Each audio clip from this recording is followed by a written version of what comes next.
کا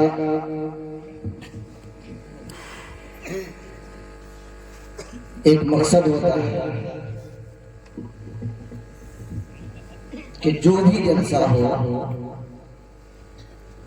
خواہ چھوٹا ہو یا بڑا ہو، اس جلسے سے کچھ نہ کچھ پیغام ملنا چاہیے۔ خاص طور سے اس جلسے کا جو عنوان ہے سیرت النبی صلی اللہ علیہ وسلم، سیرت کے اوپر حضرات علماء کرام نے بات کیا ہے۔ بس دو پیغام چند منٹ میں آپ کے سامنے دے کر کے میں مقصد پورا کرنا چاہتا ہوں۔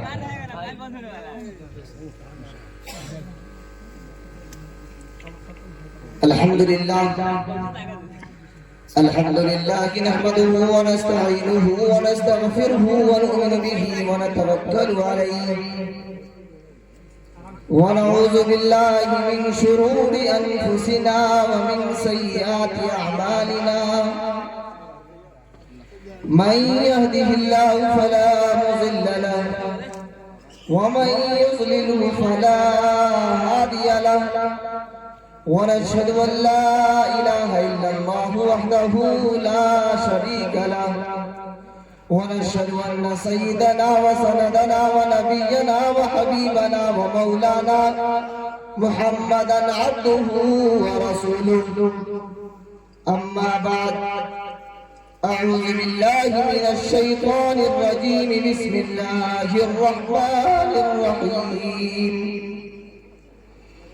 اقرأ باسم ربك الذي خلق، خلق الإنسان من علق، اقرأ وربك الأكرم، الذي علم بالقلم، علم الإنسان ما لم يعلم، وقال الله تبارك وتعالى في القرآن المجيد في موضع آخر، قل هل يستوي الذين يعلمون والذين لا يعلمون، وقد قال النبي صلى الله عليه وسلم كلكم راع وكلكم مسؤول عن رعيته، أو كما قال عليه الصلاة والسلام۔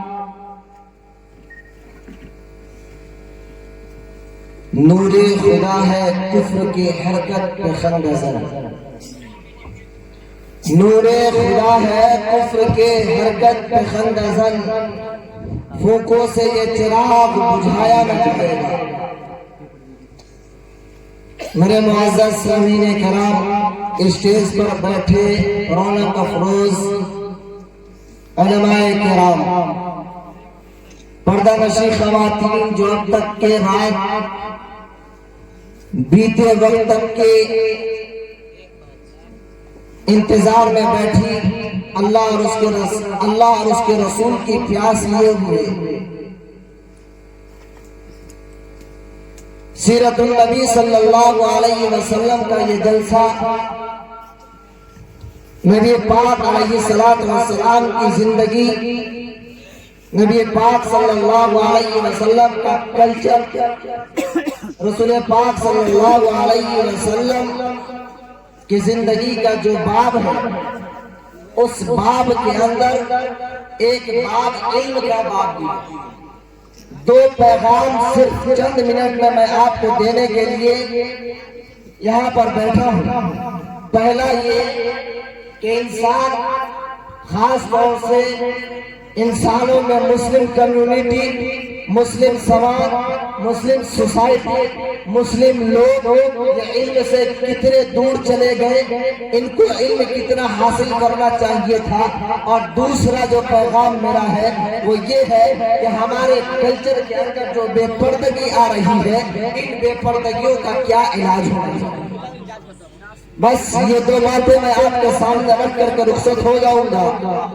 اللہ تبارک و تعالیٰ نے نبی پاک صلی اللہ علیہ وسلم کی زندگی کو شروع کیا ہے 40 سال کی زندگی بتنے کے بعد، 40 سال کی زندگی گزرنے کے بعد اللہ تبارک و تعالیٰ نے جب نبوت کے باب کو شروع کیا، اسلام کے پرچم کو لہرانے کے باب کو جب شروع کیا، اللہ تبارک و تعالیٰ نے جب وحدہ لا شریک کا اعلان کرنے پر نبی پاک صلی اللہ علیہ وسلم کو اس کا حکم دیا، اللہ تبارک و تعالیٰ نے قرآن کریم کا نزول فرمانا جب شروع کیا تو اللہ تبارک و تعالیٰ نے اپنے نبی کو فرمایا اقرأ بسم ربک الذی خلق، پڑھ اپنے رب کے نام سے، پڑھ اپنے کریم کے نام سے، پڑھ اپنے معبود کے نام سے، پڑھ اپنے خالق کے نام سے، پڑھ اس کے نام سے جس نے اس کائنات کو بنایا، جس نے اس زمین کو بنایا، جس نے آسمان کو بنایا، جس نے سورج کو بنایا،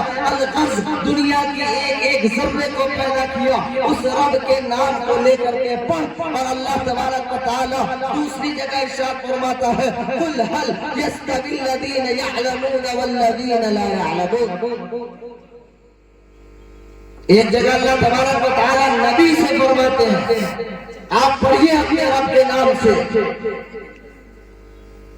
پھر آپ فرماتے ہیں کہ لوگوں سے آپ فرمائیے، لوگوں سے سوال کیجئے هل يستوي الذين يعلمون والذين لا يعلمون، کیا اس دنیا کے اندر، اس جگ کے اندر، اس سنسار کے اندر وہ لوگ جو پڑھے لکھے ہیں اور جو ان پڑھ ہیں دونوں کے دونوں برابر ہو سکتے ہیں؟ اللہ تبارک و تعالیٰ نے فرمایا نہیں، یہ دونوں برابر نہیں ہو سکتے۔ جس طریقے سے اجالے کو اور اندھیرے کو برابر نہیں کیا جا سکتا، جس طریقے سے کالے پن کو اور گورے پن کو برابر نہیں کیا جا سکتا، جس طریقے سے آسمان کی روشنی اور رات کی تاریکی، جس طریقے سے سورج کی روشنی اور رات کی تاریکی کو برابر نہیں کہا جا سکتا، اسی طریقے سے اس دنیا کے اندر ان پڑھ کو اور ان پڑھ کو اور پڑھے لکھے کو برابر نہیں کیا جا سکتا۔ لیکن آج ہمارا عالمیہ یہ ہے، ہماری بیماری یہ ہے کہ مسلم سماج، مسلم کمیونٹی، مسلم سوسائٹی، اللہ اور اس کے رسول کو ماننے والے لوگوں کا یہ مزاج بنا، یہ ذہن بنا کہ نہیں پیسہ ہے تو ساری چیزیں ہیں، پیسہ ہے ہم کچھ بھی کر سکتے ہیں۔ میرے عزیز بھائیوں، پیسہ سے سب کچھ نہیں ہو سکتا۔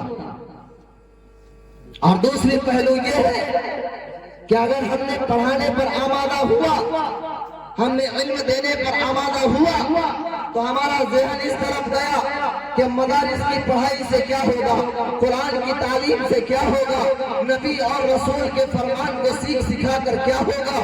یہ 6000 پہ پڑھنے والے ملا، یہ 6000 پہ نوکری کرنے والے مولوی اپنی زندگی کو کس طریقے سے گزارے گا؟ جس کا نتیجہ یہ نکلا کہ جو لوگ پڑھانے پہ آمادہ ہوئے وہ اپنے بچوں کو دینی تعلیم سے اس طریقے سے بے پردہ کر دیے، دینی تعلیم سے اتنا دور کر دیے کہ ہمارے بچے معاف کیجئے گا میٹرک اور انٹر تک جانے کے باوجود کلمہ سے لا علمی ہوتی ہے۔ بے شک میٹرک کرنے والے بچوں کو، انٹر کرنے والے بچوں کو، حتیٰ کہ میں نے دیکھا ہے، مشاہدہ کیا ہے، میرے ساتھ ان بچوں کی زندگی گزری ہے جنہوں نے BA کی علم کو حاصل کیا ہے لیکن انہیں کلمہ کا علم موجود نہیں۔ اللہ اور اس کے رسول کے فرمان کا علم تو دور کی بات، قرآن کو سمجھنا، حدیث کو سمجھنا تو دور ہے، لیکن ان تمام چیزوں سے ہٹ کر کے ہمارے بچوں کو کلمہ تک کے یاد ہے، جس کا نتیجہ یہ ہوتا ہے کہ آج ہمارے بچے جس کو ہم نے 18 سال کی زندگی عنایت کی، جس کو ہم نے بچپن سے پوسا، بچپن سے پالا، جس کے بدن کی گندگی کو ہم نے صاف کیا، جب وہ 18 سال ہوتا ہے، کالج اور یونیورسٹی کی دنیا سے نکلتا ہے تو نکلنے کے بعد اسے اس بات کا علم نہیں ہوتا کہ قرآن نے فرمایا فَلَا تَقُلْ لَهُمَا اُفٍّ، کہ تم اپنے ماں باپ کو اف تک مت کہو۔ قرآن کریم کا یہ عرف اس وقت کے محاورے کا سب سے ہلکا لفظ ہے. جس طریقے سے آج کوئی کسان کھیت پہ کام کرنے والا جب تھک جائے اور تھک کر کے وہ کہے یہ بہت آسان لفظ، بہت ہلکا لفظ ہے. اسی کے مقابلے میں لفظ عرف عربی میں نبی پاک صلی اللہ علیہ وسلم کو اللہ تبارک و تعالیٰ نے فرمایا کہ آپ لوگوں کو بتائے کہ فَلَا تَقُلْ لَهُمَا أُفٍّ وَلَا تَنْهَرْهُمَا وَقُلْ لَهُمَا قَوْلًا كَرِيمًا. یہ تہذیب، یہ کلچر، یہ بات کون سمجھاتا ہے؟ یہ مذہب اسلام سکھاتا ہے. یہ کون سناتا ہے؟ یہ قرآن سکھاتا ہے. یہ کون سناتا ہے؟ اللہ اور اس کے رسول پہ عمل کرنے والے علماء، ان کی حدیث کو سمجھنے والے علماء اس بات کی سے تفتیش کر کے بتاتے ہیں کہ تمہارے ماں باپ تمہارے لیے سر کا تاج ہے. اور جو بچے پڑھنے لگے ان کا عالم یہ ہوا کہ وہ بے پردگی کے اندر اس طریقے سے آ گئے. معاف کیجئے گا، جلدی میں بات کہنے کی کوشش کر رہا ہوں کہ ہمارے معاشرے کی ایک بہت بڑی برائی، ہمارے سماج کی ایک بہت بڑی برائی یہ ہے کہ ہماری بچیاں جو اسکول اور یونیورسٹیوں کے اندر جایا کرتی ہے ان کے اندر بد تہذیبی، ان کے اندر بد کرداری، ان کے اندر بے پردگی اس طریقے سے کوٹ کر کے بھری جا رہی ہے. اس طریقے سے کوٹ کر کے بھری جا رہی ہے کہ وہ ہمارے سامنے میں بے پردہ ہوتی ہے لیکن ان کے احساس تک کے نہیں ہوتا. اللہ تبارک و تعالیٰ نے قرآن کریم میں فرمایا یا ایھا النبی قل لازواجک و بناتک و نساء المؤمنین یدنین علیہن من جلابیبہن. آج میں کلاس 10 کے بچوں کا کلاس لے رہا تھا. اچانک ایک بچی کے اوپر میری نظر پڑی. مسلم بچی ہے، مسلم خاتون ہے. افسوس ہوگا اور اس بات کا احساس اسی کو ہوگا جس کے پاس اس کا علم ہو. ایک عالم دین ہی اگر ایسی چیزوں کو دیکھتا ہے تو اس بات کا احساس کر سکتا ہے. ہمارے گارجین، ماں باپ، والدین وہ اس بات کے احساس اتنا جلدی نہیں کر سکتے جب تک کہ ان کے آنکھوں پر اور جب تک کہ ان کے کانوں تک یہ بات سنائی نہ جائے. میں نے ان بچوں کو بھی سنایا، وہاں پہ غیر مسلم بچیاں بھی تھی. جب میں نے انہیں بتایا اور دین و دنیا کو لے کر کے مسلم کے ساتھ غیر مسلموں کو بھی لے کر کے میں نے حوالے کے ساتھ ان کے ساتھ جب میں نے بات کی تو ان کو سمجھ میں آیا. وہ بچیاں بھی اعتراف کرنے پہ مجبور ہو گئی کہ ہاں سر آپ بات صحیح کہتے ہیں کہ یہ ظالم دنیا ان عورت بچیوں کو، ان معصوم بچیوں کو بے پردہ کرنے پہ اور بے پردگی پہ مجبور کر. یہ زمانہ الٹا ہو گیا. مردوں کو حکم تھا کہ مردے جب اپنے پاجامہ کو پہنے، ازار کو پہنے تو وہ اپنے ٹخنوں سے اوپر پہنے. یہ ٹخنا پیر کی جو یہ ہڈی ہے اس ہڈی سے اوپر پہننا ہے مرد کی. عورت کے لیے ہے کہ عورت وہ جب بھی شلوار پہنے، ازار پہنے وہ اپنے ٹخنوں کو ڈھک کے رکھے. لیکن افسوس کہ ہماری بچیاں قرآن نہیں پڑھتی. قرآن نہیں پڑھنے سے مراد یہ نہیں ہے کہ بالکل نہیں پڑھتی. ہوتا ہے رسمن رواجن بھی بہت سارے لوگ ہوتے ہیں کہ میں کملی سالن بھیج دا، پڑھا دا، اس کے بعد یونیورسٹی چلی جاتی ہے. ان کو تہذیب نہیں مل پاتا جس کا نتیجہ یہ ہوتا ہے کہ ہماری بچیاں آنکھوں دیکھا حال میں بتا رہا ہوں. مظاہرے کی چیز ہے. آپ ابھی بھی کسی کوچنگ میں چلے جائیں، کسی اسکول میں چلے جائیں، غیر مسلم بچیوں سے زیادہ اسٹائلش ہماری مسلم بچیاں دکھائی دیتی ہیں. یہ شرٹ پھٹا یہاں سے پھٹا، یہاں پہ پھٹا، یہاں پہ پھٹا، کیا وہ بات؟ یہ ان گارجین کو نظر نہیں آتا، ان ماں باپ کو دکھائی نہیں دیتا. صرف پیسے کا لٹا دینا، علم کو دے دینا نہیں ہے۔ اگر ہماری بچی علم حاصل کر لے، کیا ضروری ہے کہ ہماری بچی اگر BA MA کر لیتی ہے اس کی نوکری لگ ہی جاتی ہے؟ اور کیا مجھے بتاؤ، اگر کوئی اس ہندوستان کے اندر ایسی خاتون ہے، اس کی گارنٹی ہے کہ اگر اسے نوکری مل جائے اور تہذیب نہ ملے تو وہ نوکری کے بعد صحیح راستے پر قائم رہے گا؟ کوئی گارنٹی نہیں۔ لیکن ہماری بچی تھوڑی پڑھی ہو، تہذیب ہو، کلچر ہو، اللہ اور اس کے رسول کا ڈر ہو، وہ آپ کی بھی عزت کرے گا، اپنے جان کی بھی عزت کرے گا۔ ٹخنوں سے اوپر پاجامے کا پہننا یہ عورتوں کے لیے حرام ہے، لیکن نہ کسی ماں باپ کو دکھتا ہے، نہ کسی گارڈین کو دکھتا ہے، نہ کسی ٹیچر کو دکھتا ہے۔ مصیبت ہے، وبا ہے۔ اور ہماری بچیاں ایک نیا فیشن چلا، ماسک لگاتی ہے، دوپٹہ سر پہ غائب۔ ٹرینوں میں دیکھے دوپٹے سر پہ نہیں ہے، چہرے پہ ماسک ہے۔ اسلام نے اس کی اجازت دی ہے، اگر ضرورت پڑے آپ چہرہ کھول سکتے ہیں، ضرورت کے وقت آپ چہرے کو کھول سکتے ہیں، لیکن الٹی گنگا بہائی گئی کہ ماسک کو لگاؤ، دوپٹہ ہٹاؤ۔ بھی ٹائپ کا جو گلا پہنایا جاتا ہے ہماری بچیوں کو اسکولوں کے اندر، میں اسکول کی مخالفت نہیں کرتا، لیکن جو ہمارا کلچر، جو ہمارا نہج اور جو ہمارے مذہب اسلام کا طریقہ ہے، اس طریقے کو کبھی بھی مسمار ہونا کوئی بھی عالم دین پسند نہیں کر سکتا۔ یہ ہمارا فرض ہے کہ ہم ایسی باتوں کو اگر دیکھیں تو اپنے معاشرے کی یا دہانی کرائے، انہیں بتائے کہ اگر ہماری بچیاں ایسی اسکولوں کے اندر جاتی ہیں جہاں پہ انہیں سر پہ دوپٹہ رکھنے پر مجبور کیا جاتا ہے کہ تم سر پہ دوپٹہ نہیں رکھ سکتے، تمہیں بھی ٹائپ کا دوپٹہ رکھ کر کے اپنے سینوں کو کھول کلاسز میں اٹینڈ کرنا ہے، ایسے اسکولز کے مسلمانوں کو کوئی ضرورت نہیں۔ کھولو اپنی یونیورسٹیاں، کھولو اپنے مدارس، کھولو اپنے مکاتب، جس کے اندر تمہارے بچے اور بچیاں محفوظ ہو کر کے اپنی عزت کی سلامتی کے ساتھ، قرآن و حدیث کے علم کے ساتھ ساتھ MA اور BA اور اس کے بعد دنیا کی جتنی عمدہ قسم کی علم ہو سکتی ہے وہ حاصل کریں۔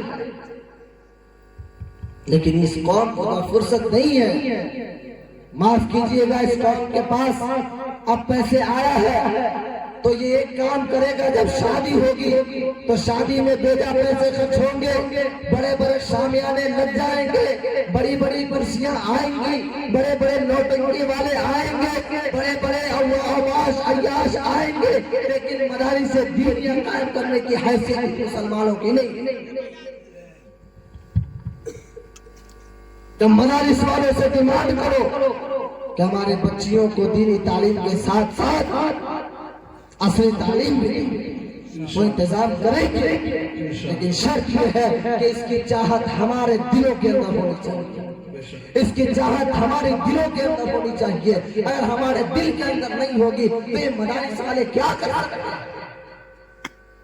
یہ تو اللہ کا کرم ہے کہ ان کا فریضہ ہے، بلغوا عنی ولو آیا، اس کے تحت وہ مجبور ہے کہ وہ اپنی بات کو، اپنے پیغام کو روپیہ بھیک مانگ کر کے تمہارے بچوں کو، سینکڑوں بچوں میں سے اگر ایک بچہ بھی وہ نکال دیتے ہیں تو ان کا فریضہ ادا ہو جاتا ہے۔ لیکن اس قوم کے گارجینز کا، جن کے پاس اس کی حیثیت ہے کہ وہ اپنے بچوں کو پڑھائے، میں آپ سے التماس کرتا ہوں کہ آپ اپنے بچوں کو بھیجیں، ایسے اسکولز کا جانچ کریں، ایسے اسکولز کو پکڑیں جس کے اندر آپ کے بچوں کو دوپٹہ رکھنے کا الاؤ نوٹ پرمٹ ہے کہ دوپٹہ آپ سر کے اوپر نہیں رکھتے، تخرے کے اوپر آپ کو پاجامے پہن کر آنا ہے، کوئی ضرورت نہیں ایسے اسکولوں کی۔ ہمارا تہذیب، ہمارا کلچر میرے نبی کی سنت سے بڑھ کر کے دنیاوی کوئی کلچر نہیں ہو سکتا۔